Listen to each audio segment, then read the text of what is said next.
Hello and welcome along to the West Yorkshire Football Show, and it's our Leeds United 3, Portsmouth 3 match review. Not quite instant as we like to get them, but at least it's the day after with myself, Stephen Brown, and also Jason Booker. If you're watching along, please do like the video, get your comments in as well. What did you make of that as our opening day fixture?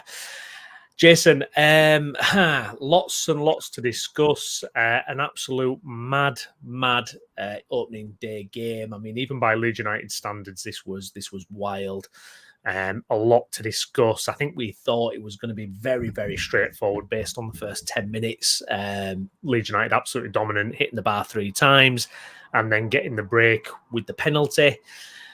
But in kind of true Leeds United fashion, it's not straightforward, as Farke himself likes to say as well. Things are not easy for Leeds United, and it certainly wasn't easy after that. I mean, how do you even begin to assess that, Jason? Yeah, mate, it's just another day being a Leeds United fan, isn't it? That's kind of how yesterday felt. It's funny, I was saying to Lou, because I dropped down to Bradford Park Avenue and I met up with Lewis afterwards from obviously from the show. And I was just saying, like, you gear up for that first game, don't you? You look forward to it, you get excited, and then you just end up coming out of the game irritated. Like, there was just so much to be frustrated about. There was so much to like as well. I'm not going to have a complete meltdown personally.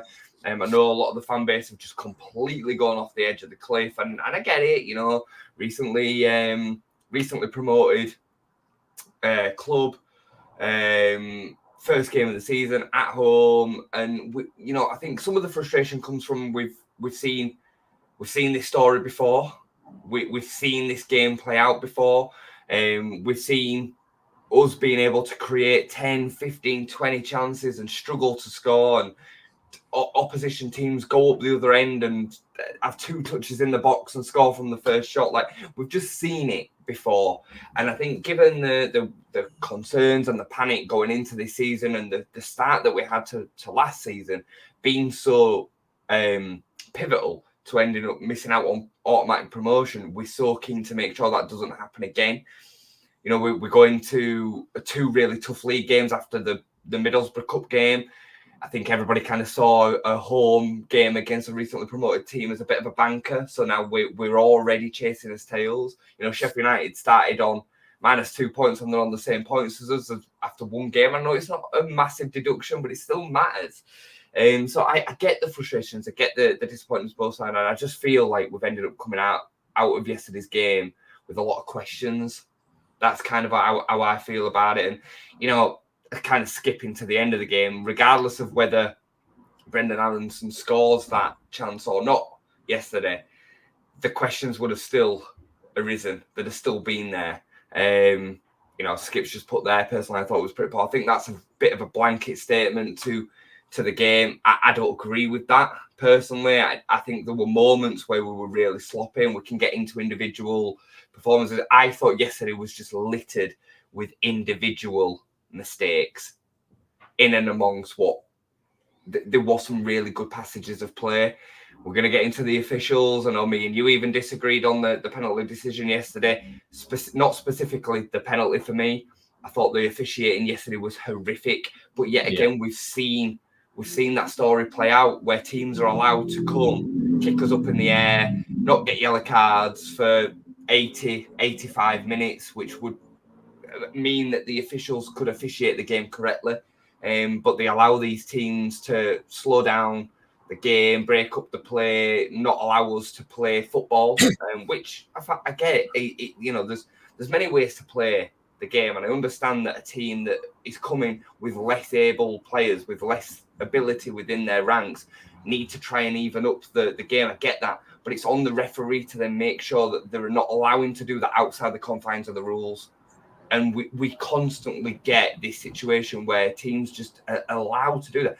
Towler, as an example, the centre-back, long-haired centre-back yesterday, it should have been booked 5 or 6 times for the exact same thing they did. And he eventually got the yellow card in the 83rd minute, I think it was.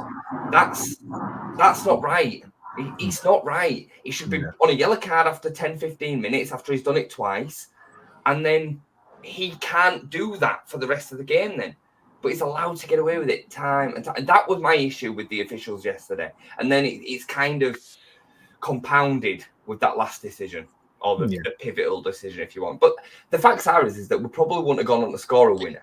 We wouldn't have gone on to score a third without them scoring that penalty. So it finished with the same result anyway, probably. Yeah, no, I hear you. I think the thing, and you touched on it then, is I've seen this before so many times. I mean, even when they got their equaliser, you know, our tempo dropped off after we scored. We just started to make silly mistakes, and you could just see something like this happening. I wasn't even that shocked. I wasn't even that shocked, because I just, you could almost sense that this was going to happen. The penalty at the end, I was like, yes, I was like, I knew, not that I knew that was definitely going to happen, but you could imagine something like that happening. Well, Browney, just on that there, because there's a key point to what you're just saying, right? So we obviously had the opening 10 minutes that we had, and we should have been 3 or 4 up in the first 10 minutes. It's ridiculous. Yeah, you know, the chances that we have, and the lack of the clinical edge. And we can get on to, you know, we're going to talk about Brendan Aronson's miss, Matteo Joseph missed chances, Nonto missed chances. You know, the defenders missed, Ampadu's header, like Firpo's, the bounce back to him. They're all guilty of it, right? Yeah. But your point there about the drop-off, we score the goal, which was completely fair for the way that the game had gone. We then didn't have a shot at all for 15 minutes after that, in which they'd already equalised. Yeah. That is a systematic tactical problem. Something happens, either, you know, Daniel Farke spoke about arrogance, didn't he? They got a little bit too confident, is basically the way that I think he worded it. That is a systematic issue that runs within the individuals, or is instructional by Daniel Farke. It's one or the other. And regardless of, you know, luck, chances, Melier, whatever you want to, that is something that is happening incorrectly tactically, that is making the game harder for us than it should do. Yeah. You know what I mean? Yeah, absolutely. No, I agree. I mean, do you know, before the season started, and I didn't want to kind of go too much into this prior to the season starting, because all the facts point to this, that I don't need to think this way, but my nagging concern with this season, this little voice in the back of my head through pre-season, through everything, is I'm not sure Farke's up to this, or I'm not sure he has got enough to do this. And yesterday I'm watching it, and it was screaming to me some of the things that's going on. And you're absolutely right. We could have been 2-3-0 up in the first 10 minutes, but, you know, I mean, it's like the playoff final. You know, first 10 minutes we were great. Then it's like there's no resilience. As soon as something goes against us, you know, there's this kind of this. I mean, you're playing a team that's just got promoted. We've paid 10 million for one player in our side, Joe Roden. Have they spent 10 million on their entire squad collectively? Brownie, they were missing like 5 first-team players. Yeah, that's it. It wasn't even their best team. Yeah. You know, and how have they come to the league favourites, scored 3 goals, and almost won the game? Now the thing is, that start that we had, great. You hit the bar 3 times. I expect you to be dominant against Portsmouth at home when they've got players missing. I'm not surprised. I'm not, wow, you blow me away. You've impressed me because you've hit the bar 3 times. That's you know, we should be 1-0 up after 10, 15 minutes against these lot. I mean, that first 10 minutes, you thought, wow, we're just better on every level. And then for some reason, the drop off, and this is, you know, as you said then, the tactical setup. For me, we're seeing it time and time again. And, you know, we got to 90 points. We got to a playoff final, blah, blah, blah, blah, blah. That squad last year was amazing as well. It was an amazing squad last year. It's an unbelievable team this year. I thought it was bonkers. I thought that was I mean, you know, the period when we made the subs in the second half, when he takes Nonto and James off, we did nothing until Aronson scored the equaliser. We created nothing. It was pedestrian. It was slow. There's no attacking patterns. I'm really kind of questioning if this man is the right man for that. I've got to say, it might seem totally OTT. No. I think you've got a point, Brian. I think that the problem is with this team is that Daniel Farke wants to play a systematic, kind of control the game tempo when we're in front kind of style.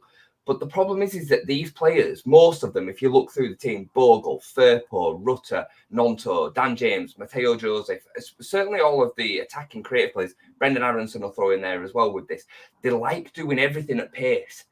Everything is about quick transitions, moments. So when you are then trying to control the game, you have maybe Ampadu, Gruev, and the centre-backs that are comfortable playing in that motion.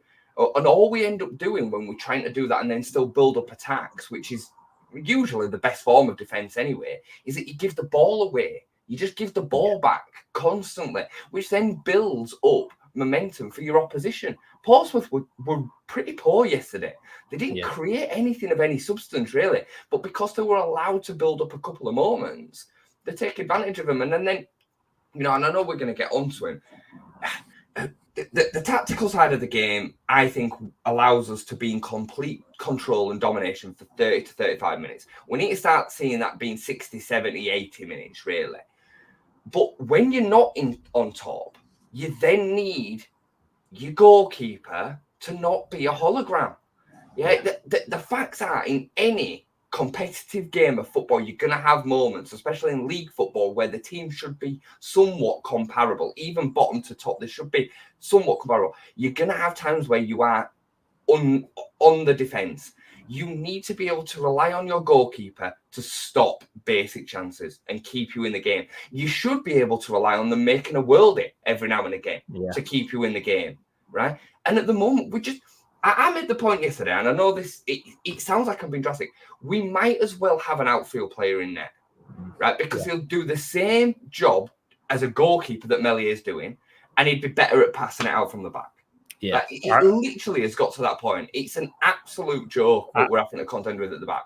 Well, I mean, I've watched it again this morning, and I wanted to throw my phone.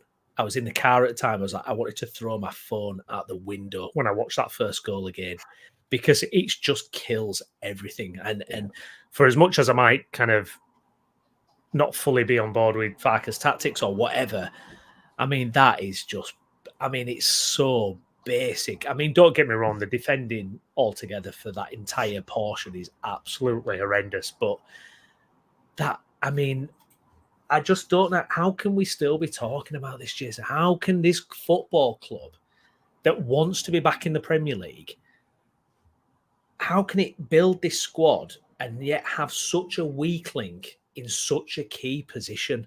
How can this be allowed to happen? And why isn't Farke banging on the 49ers door going, I want a new keeper who I can rely on? And if he doesn't see the problem, then he's the problem, because this guy has been doing these mistakes. He's been doing this exact same thing for season after season. Yeah, this in a couple of games now. It's not a couple of games. It's just... It's been since Premier League season 2. We're now in 4 years or 4 seasons. The problem that we've got with Meslier is he's on such a high wage. Nobody else wants to take him for the value that we see as potentially being able to get for what is still a young goalkeeper. And you're then left in this situation where Daniel Farke's got a task, I think, of trying to big him up, get his confidence back. Yeah, well, this is what Skip says here. Farke saying Meslier is the best in the league. That's what I've just seen. Well, it's gaslighting. It's just gaslighting us. He's almost trying to gaslight Meslier to try and build his confidence back up. And I do understand it because there's more involved in just, I want a new keeper. He's not good enough, because somebody's got to take Meslier on. I mean, what do you want? Give him away for free? And tear up his contract? It's just not going to happen, is it? So you are in a situation where it is a problem, and I get it. I think the biggest problem with Meslier is that he's got no real competition, and because we know that Caldalo's not good enough. We've all seen the odd performance from Darlow. We know he's not good enough. So that then brings the question of recruitment back into it, and all the rest that comes with that. But we can only talk about what we know we're going to have to put up with, and the fact is he's a real problem. A real problem. He was the only keeper that finished within a team within the top 6 of last season that wasn't, I think, proactive for saves. I think he was -6 for the saves that he should have made. I mean, he was something like 16th in the whole division, 22nd for one of the centile of performance. Like the guy isn't anywhere near the best keeper in the division. Nowhere near. I sort of say, I mean, I was saying it to Lou yesterday while we were at the Park Avenue game, and I'm being deadly, deadly serious when I say this. Craig Ellison, who is best part of 36, 37-year-old. Knocked about non-league. He made 4 real top saves yesterday that were, I don't know, maybe the striker were maybe 10 yards out. It's one of them where it's a really good save. He's had to dive outside of his kind of silhouette, if you like, and make a reaction, a good save. And all 4 of them would have gone past Meslier. All 4 of them would have gone past him. And I said it to him on each occasion. Meslier wouldn't have stopped that. Meslier wouldn't have stopped that. Well, that's the point I've got to with him. Well, what if you're Joe Rodon, if you're Ethan Ampadu, if you're Pascal Strokin, you've got this guy in net behind you who any shot from any angle, anywhere, could possibly go in. Yeah. And I don't, and I totally appreciate your point about his high wages. Someone's got to actually want to sign him. The business side of it. There doesn't seem to be anything. No club seems to want to touch this guy. Let's be completely honest. This was a guy who was touted for a 40, 50, 60 million pound move 3 years ago. Now nobody wants to touch him. But for me, I'm at the point where you got to cut your losses. I think if you make it, if you don't get what you wanted as a fee, I don't care. Loan him out, sell him cheaply, because is this going to change? What happens if next week against West Brom, nil game, 89th minute, someone hits it straight at him, and it's you can't have this, and it's like you say, Jason, it's not 2 games, it's not a thing of even a year. It's 3 years or something now. It's just too much. It's too much. I think the club, I think Farke, whoever, have got to say enough is enough. There's no point putting out a brilliant squad. There's no point having a brilliant team when you've got such a weakling who could at any moment completely undermine what you're trying to achieve. I just don't get it. I don't get it. I agree, mate. I mean, it's bizarre because 4 years ago, in Premier League season 1, I'd have thrown my hat on Ilan being, Real Madrid's next keeper. Yeah. I really would, like a top team. He was of that kind of standard. His distribution was good. His shot stopping was good. Like, I always think back to that Sheffield United save at their place when we're beating 1-0. Unbelievable save. Yeah. And he did all the basics. You could always guarantee him saving all the basics. And one-on-one, I would still argue he's a top keeper. Yeah. Like one-on-one, when somebody's bearing down on him, it's a little bit different. But when he's got to make these basic saves, and usually from outside the box as well, where he's got time to be able to see it coming, he's just lost it. We've had different goalkeeper coaches as well now. We can't throw that at it anymore. Saying, well, that's not a factor now. The thing is, a lot of fans will start saying, yeah, but it weren't just all that. It weren't just that moment that lost us the game yesterday, or stopped us winning the game yesterday. But it was that vital. Yeah, at 1-0 up, huge. Meslier saves that. We get control back of the game, and we go up the end and score the second. That's the difference. You need to be able to rely on your keeper to make them saves in that moment. I get the defensive side of it. I saw Joe say this earlier, and I think it's absolutely perfect. Every shot every moment that's on a pitch that results in a shot on goal, shot on target, there's been a mistake somewhere else in the team. Yeah. Whether that's defensively or midfield. That is absolutely true. Yeah. That's facts. But you then need to be able to rely on your goalkeeper from time to time to save a few of them. Save any. Just see. Yesterday, he makes, I think, 1 save from that long-range halfway chance, which when he took it, I was like, oh, my God. I literally closed my eyes. I thought we were going to go in. I think it was before the penalty. Yeah. That's it. He had nothing else to do, guys. Nothing. I mean, you look at the shot as well, Jay. I mean, he stood next to his near post. Yeah. He stood about hardly any, and it's just, I don't even know how he doesn't save it. I feel like if I was stood there, I would save that. Yeah. I don't get it. And I think you're right, because at that time we're 1-0 up, and that's the wake-up call then. Meslier makes a save. Right, come on, switch back on. Don't do anything silly. Let's go back up. Let's bury the game. Let's get the second goal, and let's be done with it. Yeah. It's just, it boggles the mind, honestly. And speaking of boggling and Jayden Bogle, are you got any concerns about him defensively? A couple of moments yesterday where he just kind of... Yeah, I'll come directly on the Bogle before I pass back to you. Has Meslier ever saved a penalty for us? 23 penalties he's faced, 22 have gone in, 1 missed. He's never saved a penalty for Leeds United in 5-6 years or whatever it's been. 23 penalties, 22 scored, 1 missed the target. Never saved one. You would think the kind of body shape, he would be. He's massive. Yeah, you think he's he'd be brilliant massive. at that kind of penalty save. But Jayden Bogle is an attacking fullback. Yesterday he got caught out a couple of times defensively. I don't think he had his best game going the other way, but I also thought he had on his side Joe Rodon, who had his worst game in a Leeds shirt yesterday. I thought it was horrific, if I'm honest. I thought it was terrible. He don't look right to me, Joe Rodon. No, he does not look right to me at the minute. Defensively, passing out from the back, everything was off it yesterday. He was not at it. Whether he's carrying an injury or what, I'm not sure. So, Jayden did have that side. He's getting to grips with his new team. I thought going forward, I thought it was an absolute menace for Portsmouth. I thought he played really well. He did have them ailing moments where he got a little nutmeg on the Portsmouth defender, and he should have had, I think it was 3 assists yesterday. The pass that he played on to Brendan at the end, he had another one for Joseph. There were another one, I'm sure. I thought he had a good game going forward, and I think the facts are is that you have to have an offset with these kind of players, in that if you're going to get the output that you get going forward, you need then your Ethan Ampadu's, your Joe Rodons, your Pascal Strikes, when it does go back the other way, to sometimes bail him out. I think this is Firpo's the same.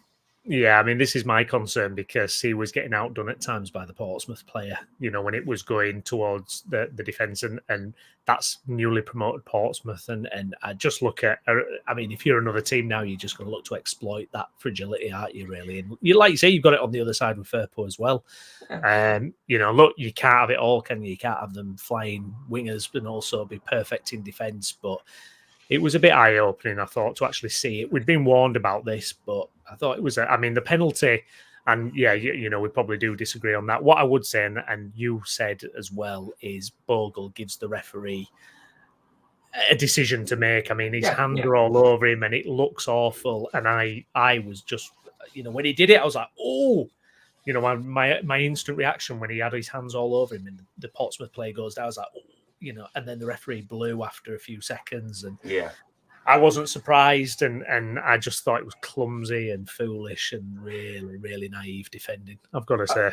I thought it was really poor in the air, Jayden, yesterday as well. Like he got beaten to pretty much every header. But I think we shouldn't be piling on him. It's his first game, and like I say, he's an attacking fullback. Let's talk about the penalty quickly, because I know Chris is obviously in the chat on the wind up already. No, VAR overturned the penalty. It's as simple as that. Chris made a really bizarre comment in our group chat last night that I can't understand for a second. So he says yesterday, it should be a penalty because VAR will sometimes not get that decision correct. So in the build-up, any attack that goes forward, the attacker is initiating what's happening, right? So the attacker has got his arm around Bogle and pinning his shirt, right? He's pulling his shirt. You can see it pulling off of his back. I'm not defending Jayden Bogle's reaction, but what I'm saying is that he's doing that on the back of what the attacker's doing to him, right? Yeah. So the initial interaction starts outside the box and then comes into the box, and all the way through that, the striker has hold of his shirt. Now, I personally don't think it's... I don't think there's a decision because they're both doing it. I think it should have just been play on. You're both as bad as each other. You get on with it, right? But if you're going to give a penalty for that, you then have to give a free kick for it, and the consequences of the decision are not the same, right? Because a free kick is far less means far less to the game than the penalty. So surely the decision has to be weighted as such. Do you get what I mean? So VAR would have checked that, for example, and gone, well, hang on, no, he's pulling in first. That's the first action, and then Bogle does what? So it should be a free kick, not a penalty. If you're going to give a decision based on the consequences that are then attached to that decision, given the fact that they're both doing it, you have to go on the side of the defence, because the defence is only getting a free kick up the other end of the pitch. Yeah, the attacker's getting a penalty. My point was it's far easier for the attacker to fall over in that situation as well, to try and buy a penalty, than it is for Jayden Bogle, because if Jayden Bogle goes down and the referee doesn't give anything, he's got a clean strike at goal. So it's just not weighted correctly. And like I say, my point was is that any officials watching that back with the benefit of cameras should overturning that decision and not giving a penalty. Just because they sometimes get it wrong doesn't mean that you then should a penalty is okay. And the fact, my ultimate point to yesterday was I wasn't completely defending the giving of the penalty because I get it. I understand that Jayden Bogle's not been very clever in what he's done. My issues with the officials yesterday were more everything else that went on in the game and just the low standard for what they're accepting. Mateo Joseph got given a free kick against him for clipping the defender's heels. No more than a minute later, the exact same thing happened to him, and it wasn't given. And it wasn't given because it was in a dangerous area. It was allowed to go out for a goal kick. Yeah. So this is my point with the consistency. And like I said, the countless yellow cards, the countless time wasting. Yeah, that's what I was irritated in. Yeah. No, fair point. Just want to bring up this comment here from Digler. I was hoping Farke would have sorted out the defence. He seems to rate Firpo as a defender, and I'm unsure about Strike too. I'm old school, and I believe in a good defence. Strike. What did you make there of Strike? Solid, or I mean, is there a better defender there waiting on the bench called Max Ferber? My opinion, mate. You know exactly what I think of this situation. I said it before the season started. I said it during pre-season. Verber's a better defender than Pascal Struijk, but he has this kind of reputation within the Leeds team. A lot of people really seem to love Pascal Struijk, and I get it. I like him too. He's a good player, but yesterday again, we were at fault for a fair bit of what we didn't do well defensively. Stepped up and took the penalty. I had full confidence that he'd score that. It was nice to have him back. I thought he built out from the back all right yesterday. But he switches off. His concentration levels are just not at it sometimes. And, it wasn't easy for him yesterday because Joe Rodon has such a poor game. But yeah, I didn't think he was great at all. I've seen some people say he was great yesterday. And I'm like, well, we've conceded 3 goals as a defensive team. You can't do this. Just because you like him or just because he, it suits your agenda to defend him in this particular case. I'm a little bit like this with him, if I'm honest. Yeah. No, me too, because I feel like him and Meslier actually are in I'm not saying Strike's on the kind of level of Meslier in terms of whether he should be in the team or in the club role, but just this kind of like redemption arc from kind of the Premier League years. It's like, can't wait to kind of redeem these players' reputations and slightest thing. I mean, it's like Pascal, he's nearly up for captain, Meslier getting vice captain. It's like, hang on, let's just look at the actual performances. And for me, I think Max is a more solid defender. I think Max is a better defender. And I think you just do it, really. Do you know what I mean? Malik, I didn't watch a different game. Pascal was better than Rodon. Rodon was a 2 out of 10, and Pascal was a 4 or a 5 out of 10. Like, he had a bang average game. I don't think he was horrific, but I don't think he was great. We have to be careful not to completely blow everything out of proportion in this game, because for large parts of the game we totally dominated. We were really good for large parts. I thought first half, to go in 2-1 down is unreal, really, given the way that the game went. But there were plenty that I didn't like with what Pascal did. Go watch the highlights back. And go watch him specifically and tell me that you were happy with everything that he did. It's not difficult. I don't know if Danny's having some sort of aneurysm in the chat or what, but sorry about that. Caffeine's kicking in. I mean, as Enzo says here, Rodon seemed to pick up an injury early on, so play through it. Hope he's okay. Rodon, strange game. I was watching him against Valencia, and I didn't look quite on it. And I don't know. I mean, obviously, it can take time for players to go into seasons and stuff, but it's frustrating because you need everybody at it from the off. If anything, if we've learned anything from last year's, you've got to start quick. You've got to get those points on the board. That's what we were demanding. That's what we were wanting. We wanted to be the pace setters, not catching up again. It's only one game, but, come on, get on board. Jesus. I mean, Browney, even with one individual mistake or maybe even a couple, Portsmouth maybe would blaze that chance wide or the screamer won't go in. Rodon makes a mistake for that goal and he heads it back into a dangerous area, but then the midfielder should get on it. And then he hits the screamer. 9 times out of 10, maybe even more, 99 times out of 100, that goes over the bar or it goes out of the ground. You know what I mean? It's one of them. And then we end up going on to win the game. We're going to win games with exactly the same ingredients as yesterday. are we? We are. If we play like that, we are. You know, the amount of chances that we had. I mean, I know we're flitting all over the place because there's quite a bit of emotion involved in it. Yeah, there is. Yeah, it feels for me. It feels like a bit of a continuation of last season. I feel like I'm halfway through the season, rather than on the first day of the season. It's really weird. But, you know, Matteo Joseph scores the chance that he should score. I don't even think the keeper gets a touch on it. We probably win the game again. If that's Patrick Bamford, we're going ballistic as a fan base. And I love Joseph. I thought he was great yesterday. I thought his hold-up play was excellent. But, you know, when people are being super hypercritical of Pat or Pirro or whatever they wanted to see last season, you know, it's still another game where Joseph didn't score. And I'm not saying that we should get on the back of him. What I'm saying is that you can now see that he's not flawless. And maybe last year he wasn't ready. You know what I mean? A lot of pressure on his shoulders yesterday. I don't know what Danny has upset Danny. Joseph was excellent yesterday. He was excellent. His hold up play and his separate the emotion. Just separate the emotion, right? As an out and out 9, everything other than his finishing. Again, I sound like I'm talking about Pat, but he was brilliant. He linked up play really, really well. He was up against 2 strong defenders. He was turning them, spinning them off. He was running the channels really, really well. The only thing I didn't like yesterday was he was coming towards the ball too often. I'd have liked to have seen him go the other way a little bit more. But I thought it was great. I want to talk about that. Why? Because this is kind of a new thing we're trying now. Joseph in this front row. And I felt almost at times it was similar systematic issues that Pat and Pirro and Rutter and whoever else it has at the top of the pitch for Leeds, where it's kind of back to the goal. I mean, there was a point where Bogle flashed a crossing and he wasn't there. Yeah, where is it? Yeah. Where is it? Like, and that's what he's so good at as well. In pre-season, we'd seen that, and I feel like, you know, where had some of the verticality gone generally from pre-season? I thought, you know, we were going to have a little bit more of that, but you know, I don't want to see us trying another striker and it be the same issues. I mean, I thought Joseph were fantastic in holding up the play, clever little touches, all that stuff was good.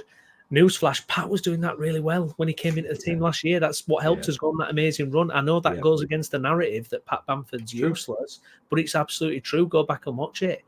You know, why are we not having a striker that's scoring? What is missing?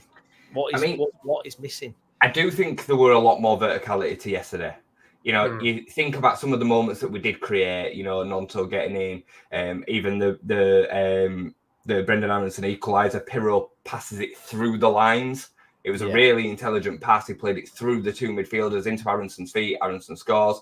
Bogle's goal was dead vertical. It was narrow. Bogle's assist to Aronson when he missed. You know, I didn't think that was bad yesterday. I thought it was evident that we developed a little bit going forward. We created a lot of good chances yesterday, Browney. I mean, I saw a content creator say that we've clearly not been working on corners, and I was scratching my head thinking, what are you talking about? We were really good from set pieces. There was some that hit the near post, but when you're whipping a ball into the middle, the fact is you're going to get some of them wrong. You can't. There was more threat, wasn't there? There was certainly more times. I mean, Ampadu hit the bar, and you know we had a couple of other good chances from set pieces. Gruev hit the free kick against the bar as well. Like, it was clear that the set pieces were better. They weren't great, but they were better than what we'd seen last season. So yeah, I did see evolution within the team, but we also saw some of the major weak points still resurfacing. The sitting back, the slowing the tempo down. You know, the lack of what really cost us yesterday was defensive concentration and individual mistakes. That is the ultimate, you know, for yesterday.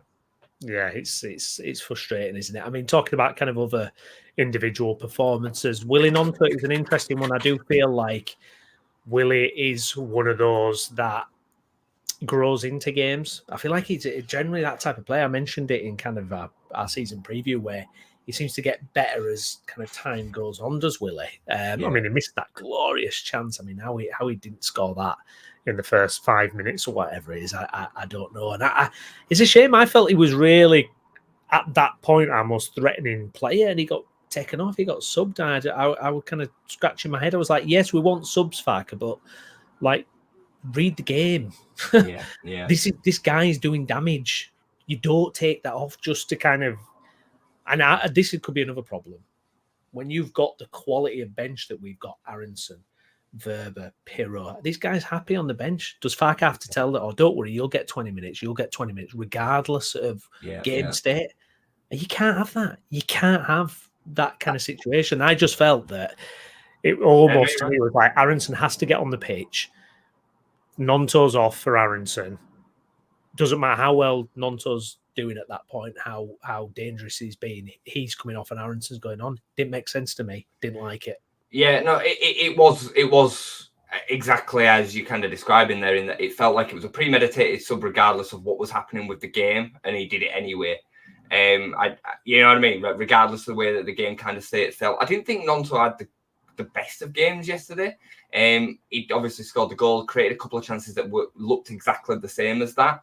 And apart from that, in the build-up, he often weren't getting as involved as what I'd liked him to. But ultimately, he didn't have a bad game. At that moment, I personally would have brought James off and brought Aronson on and put Rutter out to the right, and that would have been the only change I made. I found it strange that we made 3 subs at that time. People trying to defend Farke, saying, well, Pirro got the assist, Aronson got the equaliser. Yeah, but the game state's completely different in the 95th minute when that then happens. I don't think Pirro was terrible when he came on. I thought he made some smart, intelligent movements, held onto the ball a couple of times a little bit too long, like he always does. And I thought Brendan made sense to me because we were struggling to get the energy back in the game, and I felt like he would have buzzed round. His pressing is very, very good. So yeah, that made sense, but bringing Nonto off at that point didn't for me. No, I agree. Enzo, with the subs, thought we dropped off and missed Dan's pace and Willie was doing well, but people moaned about Farke not making subs last season. I wanted to see Rothwell come on. Well, but this is the problem. It's not just about making subs. It's about making impactful subs at the right time. My problem with Farke is effective subs. I mean, why was Gruev on till the 70th minute yesterday? Yeah. What? Why? I agreed with you, Enzo. I would have liked to have seen Rothwell come on early. I mean, why Gruev and Ampadu? Why you're playing with 2 protectors at that point in the game? I just don't understand it. I just don't understand that from Farke. I really don't. You're absolutely spot on that it feels like, right, guys, you're on the bench today, but I promise you'll get a minimum of 20 minutes. And then the 70th minute hit, and he's right, you 3, on. And it's like, what? It didn't. You lose rhythm in the game as well, though, don't you, Jace? When subs come on, there's like it kind of disrupts the rhythm, doesn't it? And when you're making 3 subs, that's a lot, we didn't get going again. As soon when those subs came off for me, we didn't get going again at all. Well, they actually 20 minutes of the game. They actually had the better of the 10 minutes, I would say, before they won the penalty. Yeah, didn't they? They did. So, they did. Yeah, you could feel. That's why you could feel. You could almost feel something was kind of bubbling up, and then they get that moment with the penalty. Aronson. I mean, let's have a look at Aronson. I mean, he scored that goal. I thought, wow, he's back in it, brilliant. And then he had the moment to kind of, because did he get booed when he came on? I think didn't he? I think there was some murmurs. Some murmurs of boos going on. I've spoken to a couple of people that were in the ground, and they said that there were a few.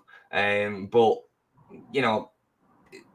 I mean, it's daft, it's stupid. My opinion on that as well. I've made it clear on this channel. I think, we should be supporting anybody that plays in a Leeds United shirt. And I think given the set of circumstances that they all found themselves in last year, I think he would probably justify to do what he did. I don't want to kind of go back over that again. It'd have been a beautiful redemption arc. Even if he'd have not had that chance yesterday, just to have the equaliser would probably be enough. But it was a bit soured, unfortunately, because he then had that moments later. Look, he's a young lad. He had a lot of pressure on his shoulders in that moment. He did great to be in that position again. He takes that another 9 times and he probably scores it each and every time. He's just put it wide. It's gutting. It is gutting because what a moment that would have been. What a moment that would have been. The place would have absolutely gone up. And he'd have been back. That'd have been it. There'd have been no cloud hanging over Brendan because that's how fickle football fans are. Yeah. But look, I you know what I think about him. I'm buzzing to have him back. I think he'll absolutely tear up this division when he plays. I think he'll be an absolute handful. I don't think there's many players like Brendan Aronson in the Championship. I hope so. We've seen what some of these players that can do that have not maybe made it in the Premier League, but stepped down. The Championship's a long way from the Premier League. Week in, week out, he's going to have the better of most of the opposition that he's coming up against. He'll be fine. He'll be great. It'll be one of them, it's a character building moment for him, innit?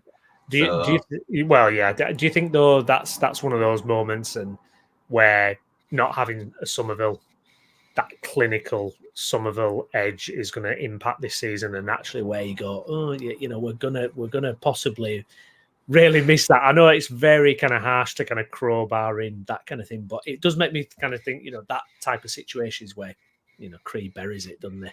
I know you can't really kind of compare, but I get exactly what you're saying. We're going to miss Somerville out. We're going to miss that clinical edge because we've got too many players that are not clinical enough. I'm sorry, we've got too many players that are not clinical enough.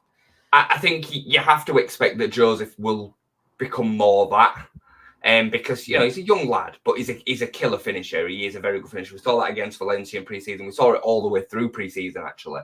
He's an out-and-out striker. I think he will score more than he misses of them kind of chances. But you're right, because again, if we have Sammy Schmodics yesterday and he's in front of goal with that chance, he scores and we win the game.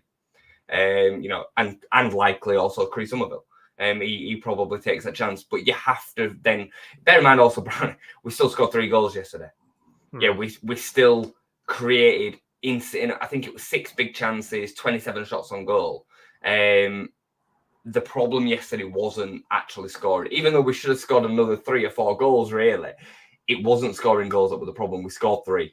It was the other end. It was the individual mistakes. It was slacking off. It was the dropping back that actually cost us 3 points. Yeah. So I get your concern, but I don't think we should be that worried about it. I would much rather have sought out the other end and the tactical side of stuff. Yeah, indeed.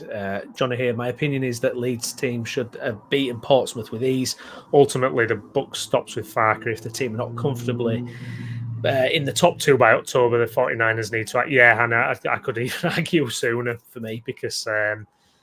it's like you said though, Jesse. It does feel like you're kind of halfway through a season or something. The feeling is just like it's a horrible feeling. I don't like it. I'm like, if we'd have just had a comfortable win and get on the right track, but there's so much pressure this season to go up. As Johnny follows up here, we can't afford not to get promoted this season. We really can't. No, you're right. We really can't, and it's really tricky. Big Mallet, it's fine margins. Aronson's missed Gruev's free kick. It is fine margins, but I don't know. Are we just cursed, do you think, Jess? Is it just the Leeds United way to just struggle and strive? I mean, if you compare the 2 squads, the 2 teams yesterday, how was that finish a draw? Chris, well, here we go again. Like when I said in the group yesterday that no other team experiences yesterday's game like that. I believe, like Sheffield United as an example, right? They got to Preston on Friday. I didn't think Sheffield United were great. I didn't even think they were that good at all, to be honest. Preston created a few chances, missed a few sitters. They were completely unclinical, and they ended up winning the game. Sheffield United 2-0. They have a strike which deflects and flies in the other side of the net, and then Freddie Woodman basically just passes the ball to Hamer and gives him an open goal. Like, we just don't have that. We turn up at Preston on Friday night for the opening day of the Championship. Preston is packed. Like, everybody's up for it. They've got their happy clappers out because that's what they do at Preston when they have a big day. And Woodman turns into prime Buffon. The lad up front scores everything that he touches.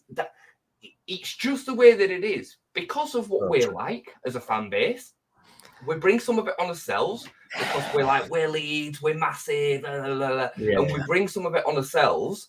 We absolutely do, because other fan bases love to beat us, other players love to beat us. Best believe players feel like that too.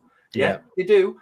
And they come and they have the game. Same as Portsmouth yesterday, same as Blackburn at the end of last season. It's just the way that it is. I've seen Downs' comment there. Every club has crazy games. They do. Crazy games are but this happens to us all the time, Downsy. Like, I can't tell you, and I mean, it's not just me. Ask any Leeds fan. It's an absolute curse to have to put up with it, right? I'm not trying to say, oh, poor woo, poor boo Leeds United. I'm not. I'm actually bringing some of the problem on ourselves. I'm taking some ownership for why it is like it is, right? I'm not trying to make this a good thing for Leeds United, but I promise you, it's not the same for other clubs. In the Premier League, it's a bit different because in the Premier League, you play big teams that you want to kind of beat all the time. You have this kind of thing all the time. But at this level, and when we were in League One, we had this too. Yeah, we are everyone's cup final. It is fact. It is an absolute fact. Especially with this Sky TV deal this season, right? I promise you, Downsy, go and look at what the attendances are going to be like. Preston weren't even full for the opening day of the season on Friday, right? Because most fans knew they could watch it on Sky, blah, blah, blah, blah. They're going to be able to watch most of the games on Sky this season. You go and have a look at the attendances before they play Leeds and the attendance after they play Leeds. And have a look when the games are on Sky, right? Leeds, it'll be packed out. The other teams, it won't be. Yeah. And that makes a difference to what we're having. Now, some of it is the players not being able to handle the shirt. We've had this for years. Years and years and years, we've had players that have come and not been able to handle the shirt. You have to be able to deal with playing for Leeds United. It's different to playing for other clubs. It just is, especially at this level. Tell me I'm wrong, Browney. Tell me I can't. I absolutely can't agree with it. I really agree with all of that. I really do. I mean, I switched on to the Sheffield United game. I didn't watch all of it. And the first thing I saw was Greenwood for Preston. And he had a great chance. And he just, I mean, this is meant to be a guy who's like, great technique for hitting a football. It's like, he's even hit a football before. It was such a bad miss. I was like, if that's against us, it's flying in. Know it's flying in the top corner. I mean, we watched week after week last season, Ipswich, goals off players' asses and deflections. And, time and time again. Against Leeds, we have to get blood out of a stone to get a goal. It's such hard work for Leeds to get anything. And like you say, everyone switched on against us. Everybody, your goalkeepers, how many times do we play against these goalkeepers? And you'll see it the week before, they've thrown one into their own net. Against Leeds, straight on. Last season, Pears for Blackburn. Last season, Pears for Blackburn. He was awful. All season, awful. Blackburn fans cursing him. Comes to Ellen Road, has a wonder game. They win 1-0. The week before, he'd basically thrown one in against Ipswich, if you remember. He literally were right at him and he threw it in the net. Like, it's just the way that it is. So they step it up. They step up. I've seen some, comments disagreeing with some of what I said there. I absolutely, respect any opinion. I think Enzio makes a great point that Sheffield United played some all right stuff. They did, but Preston didn't turn up. They weren't even at it for the opening day of the season, mate. They were miles off it. And when they did get chances, they just scuffed them into the ground or fluffed them or, Whereas yesterday, Portsmouth were terrible in the first 15 minutes. They get one chance and smash it through Mellier. Mellier just pushes it into that's the difference. That can sometimes be all that. Preston score one of them chances against Sheffield United. The game's different, but they don't score that chance. Against us, they do. Whether it's Mellier's fault or whether it's the extra 10% that they're giving. Exactly. Diggler winning convincingly in pre-season like we did has always sort of worried me because in pre-season we needed pressure tests. Well, I mean, anybody who reads too much in the pre-season needs to wake up. It has absolutely zero bearing. We had a terrible pre-season under Bielsa the first season. We were absolutely shocking. We were. Calvin Phillips post-match interview said he didn't know what he was doing, and then look at that. It just means absolutely nothing. Absolutely nothing. George Farke is continuing to start the changes around the 70th minute mark. When will he learn to stop that and bring them on around the 60th minute mark? Well, this is why it feels like a continuation of last season. Like you've got a really strong bench. Do something with them. I don't think it doesn't need to be on the 60th minute or on the 17th minute. It needs to be when the game needs it. Exactly. Yeah? That's what he's paid to do. That he's the manager of the team and he needs to see that moment, probably even before it happens. People have made the comparison between Southgate and Farke. They both do this. The reactionary. Why don't you actually try and change the game? Bring Rothwell on after 55 minutes and change the play of the game altogether. Take ownership of it. That's what Mourinho did yesterday. He was the first to make a change again. Yet the initiative should have been on us to change the game. So I get your point, but I actually disagree with that. If the right thing to do is to not make a substitution at all, don't do it. don't do it. Exactly. Bielsa used to do that. 45 minutes, Bielsa used to say, right, I've made a mistake here. This ain't working. I'm taking Calvin Phillips off. Or I'm taking whoever. He'd take his best player off. He didn't care. He did what he thought he needed to do to wrestle control of that game tactically. So, and this has always been the frustration with Farke since he came in, is that he hasn't got that about him, I don't think. No, I agree completely. Ryan, afternoon all, joining late. You can't accommodate for individual errors in a game and just try to change them going forward. But the stats showed the system worked. I mean, the stats. I think Ryan's got a point there, though, Browney. I do. I think Ryan's got a point there because ultimately Daniel Farke quality of the team, though. But Jay, look at the quality of the team. Yeah, I know. I mean, that's what the stats should be. Yeah, no, you're right. If the system was right, we'd be whooping them, and it wouldn't be a question. You're right, but I think his point is that Daniel Farke can't atone for Meslier being a hologram. No. Or Joe Rodon making a mistake, or Jaden Bogle doing what he did, or what he can't do anything in tactical setup in the style to make them things not happen. And that is a player mistake in the moment. Same as the finishing of the chances. Think about the Nonto chance that hit the bar in the first few minutes. He should bury that. Joseph should bury his. Aronson should bury his. Yeah, like all he can do is set the team up tactically to make the ball land in them positions. The player then has to do the last bit. So I absolutely understand what he's getting at there. I just also think there is caveats to that in that when it doesn't, the manager needs to wrestle them moments. We make the point about the substitutions in the second half. From Nonto scoring to our next chance, I think we're about 20 minutes. Yeah. That's not right. No, it's something needs to happen there. When they started to get on top in the last 10, 15 minutes, something needs to happen there. So I think both things can be true at the same time there, if I'm honest. Yeah, absolutely. As John says here, we have not addressed the issue of last year of not being able to break down the low block. Where is the Pablo-style 10 we need in the transfer market? Don't agree with that. Don't agree with that at all. Yesterday, we didn't play against a low block.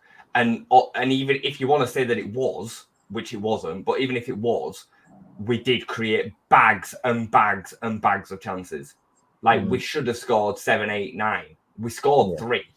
Yeah, so I don't agree with that in the slightest. I think that's really, I'm sorry, John, but I think it's lazy. I think we've just not won a game. You're saying that we can't deal with the low block. We scored 3 goals. We conceded 3 goals. Our problems were the other end yesterday.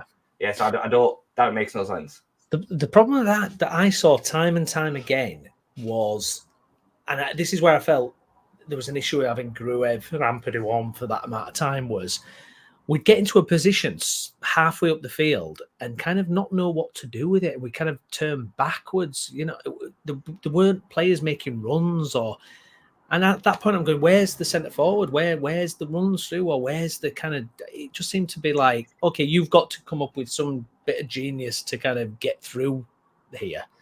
I think there were periods of the game where that was correct. I think there were a chunk in the first half and a chunk in the second half where it looked like that. I think the one large part where we actually did break them apart, if I'm honest. Dan James getting in behind, I think, of the penalty, that moment. There were other moments as well where we did do that. The thing is, you can't, every time you go forward, you can't create a chance, because otherwise every game would be 25, 20, whatever. It'd just be ridiculous. Yeah, it's not that kind of game in football, so you're not going to break them down every time. I think the idea is that the fullbacks are pushed extremely high. We're creating gaps in and around them areas. I think there's too much onus on Gio to create things centrally. I would agree with that. Give it to Rutter, and Rutter hopefully will take on 2 players and open up some space. That's pretty much the depth of that tactical kind of plan in it. Or Joseph comes too deep and then you've got nobody spinning in behind. But I do think we created a lot of chances yesterday. The game could have easily been 4-1 yesterday, even if you want to say that mistakes still happen. It could have been 4 or 5-1, and we'd be saying, "Oh my god, it was insane," with the exact same game. You know what I mean? So I think we do have to be careful not to be completely wild. Yeah. I get you. I mean, I was just going to bring up about Rutter, actually. What kind of day do you think he had? I mean, the couple of times where I get a bit frustrated with him when he was losing the ball. He was trying to do his thing where he beats 3 people and losing the ball, but then it's like, well, what are his options there around him? It's like you say, I mean, we still created chances and everything, but I don't know, some of the play, I'm just like, we've seen all this and it doesn't work. Or it works occasionally, or it's kind of, I don't know. It feels like a bit risky to say to Rutter, right, okay, what you need to do, mate, is you need to basically take it round at least 3 players and then we can get out, then we can get upfield. It's like, of course he's not going to be able to do that every time. Not every time. Yeah, I mean, look, if you're going to have an attacking player like Gio, who does what he does, you're going to have instances where he gives the ball away. You can't have it both ways. You can't ask him to do the sublime and do all the beautiful things that he does that we love watching without sometimes giving the ball away. That's what attacking players do. It'll come off 1 out of 3, 1 out of 4 times. The problem with Rutter, I think, is the areas that he sometimes decides to do it in. When he's doing it in and around his own half or halfway line, creates a real problem on transition because everybody is then out of position, especially the full-backs, which then you get counted on. I think Rutter needs to be better at receiving the ball in them areas, giving it back, spinning in behind, linking up with 2 or 3 players, and then getting it 10, 15, 20 yards further up the pitch in attacking areas where then he's maybe only got 1 or 2 players to beat and he can create an opportunity for a teammate. And I think some of it's his development. He needs to get better at doing that in the right areas. But I hear you. I do think sometimes he is relied on. Give it to him. He'll take on a couple of players. We need to get better as a team at addressing that, really. I know, Ryan, you've only just joined and you said Dan James had the bearded Jayson at left back in his pocket all game. What did you think, Ryan, of Dan James coming off then? Do you think that was a mistake by Farke? Keep talking for a second. I'm just going to pop to that one. Enzio, we still to play well in streaks of 10 to 15 minutes, and the drop off from us being at it is not a problem. It suits us to be attacking, but when we are passive, we become vulnerable. Yeah, I agree with that. I think it's a big problem when I hate watching us when we get into that passive state because we kind of play ourselves into trouble. And I don't know what that is. I don't know if that's kind of instructional or what is happening there, but this kind of passivity that we have, it is a huge problem. I think we played ourselves into trouble yesterday, definitely. Ryan, Rutter will have the same problems Somerville had in the second half of the season where teams double or even triple upon him, catch him out in a half and then counter. Dan James had plenty of energy when he came off and the subs slowed the game down. Yeah, I think that's where I'm at with the subs there, definitely as well, Ryan. I needed an emergency wait, sorry. You were quick, mate. You were quick. That was a good one. I mean, in terms of kind of other performances then, I mean, Ampadu, new captain. What did you make of his game, Jess? Yeah, I thought he played all right, to be honest. I think there were moments where he probably was caught out positionally defensively, but I think his turnover of the ball, I'd like to see him go long a little bit more often sometimes and pick out them passes that we know he can do. But it's hard to always get a full reflection for what that looks like in the game because you don't know if Joseph's making the runs. You can't always see it on TV. Dan James got in behind a couple of times from passes from him. I think he obviously is going to drop into the back 3 when you've got this situation with Farke and Bogle making the runs that they do. Yeah, I thought it was all right. I think it's going to take time for him to adjust to being. I know he was captain on a number of occasions last season, but it's different actually being the captain to filling in as captain. So yeah, but solid, mate. Like I say, I don't think there was many really bad performances yesterday. It feels like a really negative game, doesn't it? And a negative performance because of the result, because of some of the things that happened. I think outside of Rodon, I think everybody else contributed a fair chunk to what was, going forward, certainly, pretty good performance. Yeah. It's I'm all right with it. I saw somebody mention earlier, I think with Downsy actually, about him and Gruev playing together in his Southgate 2 CDMs. Look, you can't have it all ways. If you're going to play with 2 really attacking fullbacks in Farke and Bogle, who defensively are not great, you got to then have some cover. And Ampadu and Gruev give that kind of assurances. Did you think of a fullback swap? Sorry.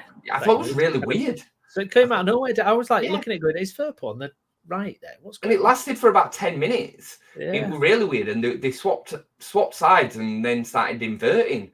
It almost felt like a test. Like, we've not done it at all during pre-season. It were almost like, oh, give that a try for 10 minutes. It were really odd, and it looked really uncomfortable, especially for Bogle. Bogle looked really uncomfortable with it. Junior does a bit of that anyway, and he's good at carrying the ball in them kind of areas. He does it inverted from the other side. I thought it was really, really weird. Yeah. If I'm honest. That just came up with that. Absolutely. Ryan, the fan base has been a little reactive to the result yesterday. Portsmouth didn't even have an XG of 1. These games happen. Probably the worst time to play a newly promoted team.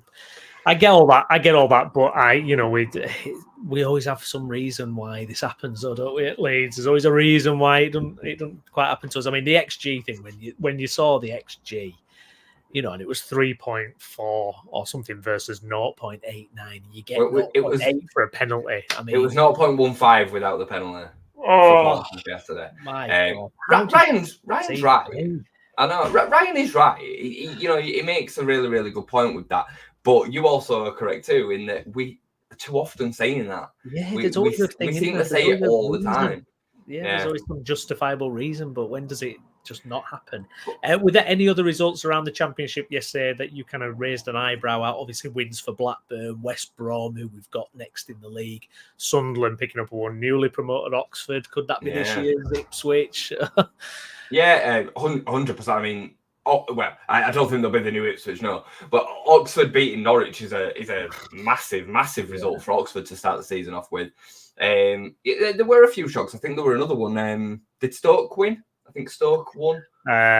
Stoke won as well. Yeah, and then, I thought that were a little bit of a shock. Obviously, Blackburn turning over Derby in pretty good fashion. I think Blackburn will be right down there, but I also think Derby will be right down there as well. So maybe that's not a massive, massive shock given the opposition. I think, ultimately it's going to take a few weeks for the division to find itself fully out. I think I've got a game on today and tomorrow. I think Burnley play tomorrow. Yeah, I think Burnley playing and against Sheffield. Is it and then Luton versus Plymouth? Is it? I think. Yeah, I think that might be today. Luton Plymouth. If Burnley and Luton win and look good and look strong, how are you going to feel about that? It's game week 1, isn't it? Like we're being very reactionary to it. Maybe because we're still a little bit scarred from losing in the playoffs and whatnot. There's a long, long way to go. This ain't going to define the season. I mean, if we get to the end of it and we miss out on automatic promotion by 1 point, then, sure. We can look back at this one and be like, Brendan, are you joking? But it's probably not, is it? Ryan makes the point there. I think overall performance was better than Sheffield United. I actually agree. I completely agree with that. I didn't think Sheffield United were great at all. I thought they were okay, but I thought Preston were terrible. And on another day, I think that game goes completely differently. So, yeah, I'm not going to be freaking out about it just yet. But that said, I do think we are on a short leash this season. I've said it all the way through pre-season. We've got a situation where 10 games in, if these performances are happening regularly, not performances, results, because results are all that matter, really. And we're not in a real strong position for the top 2. You have got to look at the manager, because this team is stacked. Yeah, I'm going to maintain it. It's better than last season's. It is better than last season's team as a whole. The progression of Joseph, the progression of Ampadu, the progression that you should be seeing in Joe Rodon, Pascal Stroik being back, Jayden Bogan an out-and-out right-back over Archie Gray, 17-year-old centre midfielder playing there. And this goes on and on and on. The Rothwell, the depth in the squad, Verber, Aronson coming in. This squad is better. I think this is why kind of when people are kind of, I don't want to say jumping to Farke's defence yesterday, because it was a good dominant performance against Portsmouth. I'm like, well, I'm not impressed by that. I'm not impressed. He's done the bare minimum. It's the bare minimum to dominate Portsmouth. This Portsmouth. I agree. It's just not impressive at all. I agree. I mean, I think managing players is obviously man management is one thing, having a skill set to do that. But I reckon if me and you turned up as a management team on Saturday against Oxford at home, we could say to the players, right, you're going to play 4-2-3-1, Junior and Jaden, I want you to overlap. And Mateo, I don't want you to be coming deep. I want you to be going in behind. I reckon that and them players could go out and beat Oxford. Yeah. I truly believe that. Yeah, absolutely. I know it's not as simple as that on the day-to-day grind of training players and all the rest of it. But in terms of the tactical, so you're absolutely spot on. I think you're absolutely spot on in that the bare minimum that we should be expecting is that this manager is getting 24 points from every 30 available. Absolutely. Something in it, 22 maybe sometimes, 20 sometimes. You know what I mean? Like, it's the bare minimum, isn't it, really, for the stacked squad that it is. This is what worries me, though, because we had this at times last year where these excuses come in, or the reason why we didn't do it. It's like, well, no, it's got to be done eventually. We just got to do it. Got to do it. Got to show the quality and get it done. That's finished now, hasn't it? That has finished. There isn't any excuses now. No. The excuses were viable at the beginning of last season. Even throughout some of the season, I think there were fair excuses. And I don't think the squad was particularly deep last season. Looked to the bench and didn't have a massive amount, I would say, of game changers. They even down to Ampadu needing to play most of the season at centre-back.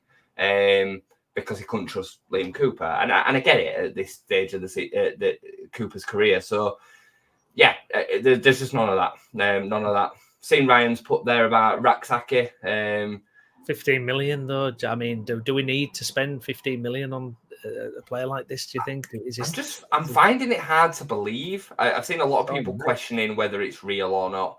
I'm finding it hard to believe. Unless Willie Nonto's about to leave or something, I can't really see it, to be honest, because I just don't see it. I mean, isn't there some other work we could do with, if we've got that kind of budget? What about centre midfield? Or, is there something else we could be doing with this money potentially? I don't know, a new goalkeeper possibly.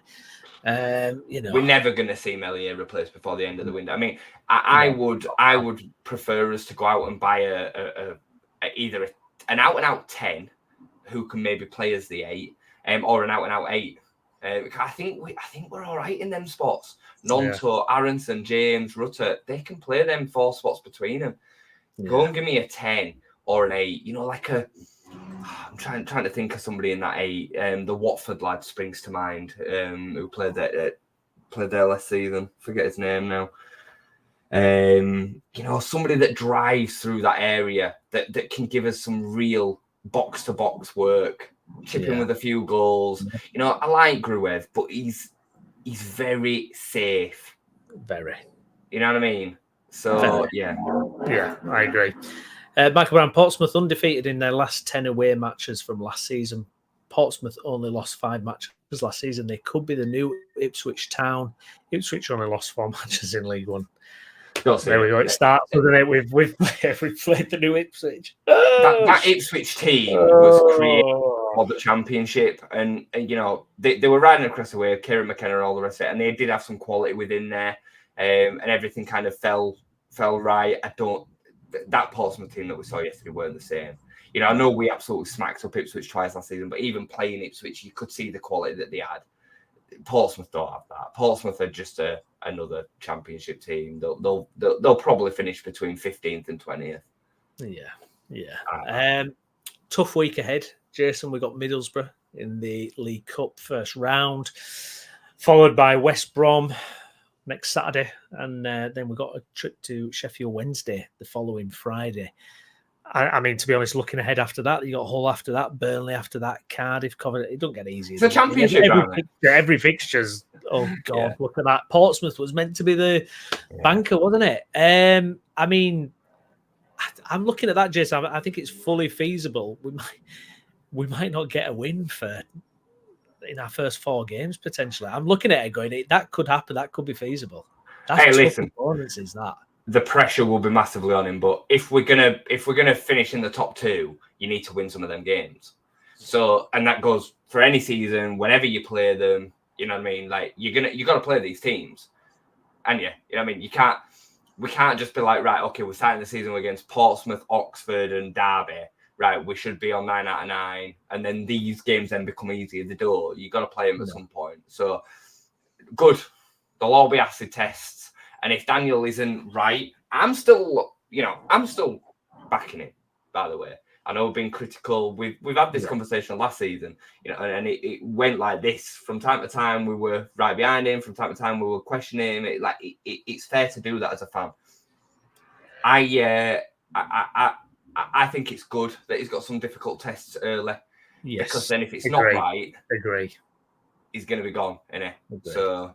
Agree. And last year we did save our best performances bar Southampton for the difficult games. Although it's disappointing to drop points against a lower end team again. John, got to say I enjoyed the game. Another day we win by a few. I would be more worried if we weren't creating. Well, if you can't create against Portsmouth with Willie Nonto, Dan James, Jorginho, Rutter, Ethan Ampadu, if you can't create chances in that game, then you might as well just forget it. I didn't enjoy it. I absolutely did. I enjoyed the first 10 minutes, I think. And then it was business as usual for me, to be completely honest. Yeah. No, we just had that feeling so many times last season, didn't we? Yeah. So, no, I agree. Before we wrap up then, Jason, anything else you want to cover off or any final points, mate, before we go? No, interesting last couple of weeks of the window, obviously, to come. I think there's going to be twists and turns in that as well. I definitely don't think we should be panicking too much yet. We can't win every game. And if this game happened 7 games in and we'd won the first 5 and then a draw and then this had happened, let's just say, we'd be all like, well, that were a bit mad, wasn't it? But because it's on the opening day, because it's Portsmouth and the newly promoted and all the rest of it, it feels probably worse than it should. Plenty of time to put it right. I'm still excited for the season. There was still a lot to like yesterday as well. There was some improvements. It wasn't a complete repeat of performances from last season. We created a lot of chances. We looked better from set pieces. Again, if you don't want to believe that, go back and watch it because we did. Nice to see Matteo play well and start. I think that's going to be big for a season. Strapping. Yeah, indeed. And like you say, I'm glad there's some tougher tests coming up, and let's see what this team is made of over the next couple of weeks. We will be back tomorrow evening for the round table show where everybody else's club won, I think, didn't they? I think they all had a fantastic weekend. So me and Jason cannot wait to be on that tomorrow night. That's going to be good, isn't it? I can't wait to see Steve's gerbil-looking face all happy because Town won it was a really boring game, I thought. I thought the second half... I've not seen that. It wasn't on my radar at all. I watched it when I got in yesterday, and I've been to Avenue game. Peterborough were pathetic after going 1-0 down. They should have been 1 or 2 up before that, but Town did really well. They controlled the game after going 2-0 up, but Peterborough was so poor. Poor. But I've not watched enough of League One. I don't know the pre-season enough to know whether that is just going to be a normal Peterborough performance. We pretty much everybody on the show when we were chatting about it last week picked Peterborough to be in the top 6. Based on that performance yesterday, I think they were miles off it. Absolute miles off it. They were really poor. Good to see City get off to a good win. A really tough game away at MK Dons. Halifax got a fantastic win against Barnet, and who were going to be probably champions elect. They're going to be right up there at Barnet. And the fantastic Avenue, ended up winning their the first game of the season that they've won. Sorry, the first time they've won the first game of the season in 6 years, 2018. So, brilliant for them. Good for the area. And like I said, at least we didn't lose, mate. At least, at the end of the day, we conceded a 92nd minute penalty and still didn't lose a game. So, we'll have better weeks anyway. Good stuff. All right, well, I want to thank everybody who's been involved, got in touch, commented. Make sure you're liking the video, subscribe to the channel as well. I've been Stephen Brown. Alongside me has been Jason Booker. Jason, thank you very much. Very welcome, mate. Very welcome. And we'll do it all again tomorrow evening. We will. Catch you then. Bye-bye. Thanks for watching.